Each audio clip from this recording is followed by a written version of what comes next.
Ya baik, shalom, selamat pagi. Ya di sini saya akan membahas tentang ujian akhir semester di saat pagi hari ini. Sebelum itu saya mulai dengan pembahasan.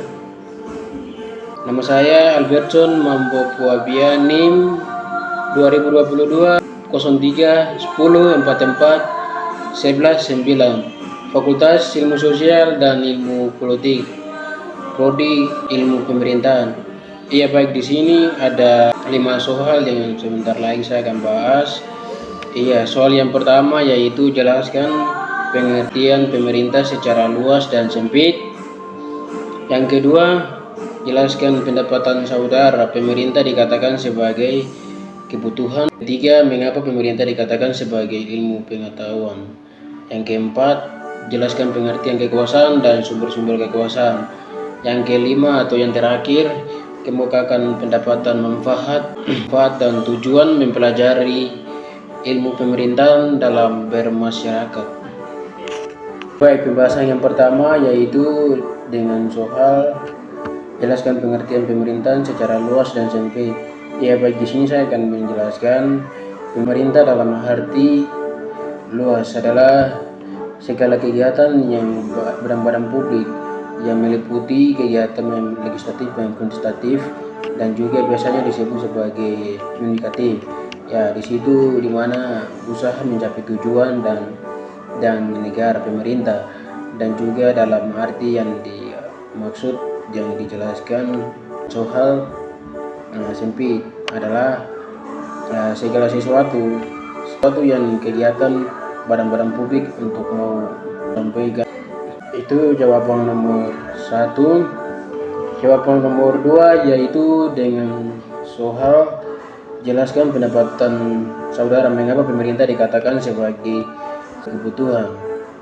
Ya baik, di sini pemerintah sebagai kebutuhan karena pemerintah menetapkan sebagai kebijakan fiskal terkait dengan pelajaran negara ataupun kelompok yang untuk meliputi pendapatan sebagai negara, dan juga menetapkan kebijakan untuk mengatur jumlah uang dan juga bisa yang beredar sebagai upaya mengenali, dan juga bisa menetapkan kebijakan ekonomi internasional terkait dengan perdagangan dan kerjasama ekonomi internasional. Iya baik, itu tadi jawaban nomor 1, perdagangan dan kerjasama ekonomi internasional. Iya baik, itu tadi jawaban nomor 1 dan 2. Sekarang masuk ke 3 dan 4. Iya, dengan soal mengapa pemerintah dikatakan sebagai tawan.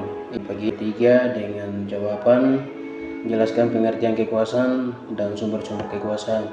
Iya baik, di sini jawaban sumber kekuasaan memang mempunyai kewenangan yang bisa mendapatkan orang atau seseorang yang untuk menjalankan kelompok atau yang biasa disebut sebagai kewenangan yang bisa menjalankan melebihi ke orang-orang kelompok, tentu sesuai dengan keinginan dari perilaku atau contoh salah satu seseorang begitu, dan di situ dia mengatakan bahwa kekuasaan lain berpikir dan memperilaku sesuai dengan kehendak yang ya di sini saya mengambil contoh bahwa ya walaupun dia pejabat sebagai presiden, tetapi dia tetap tunduk dan patuh kepada undang-undang yang ditetapkan.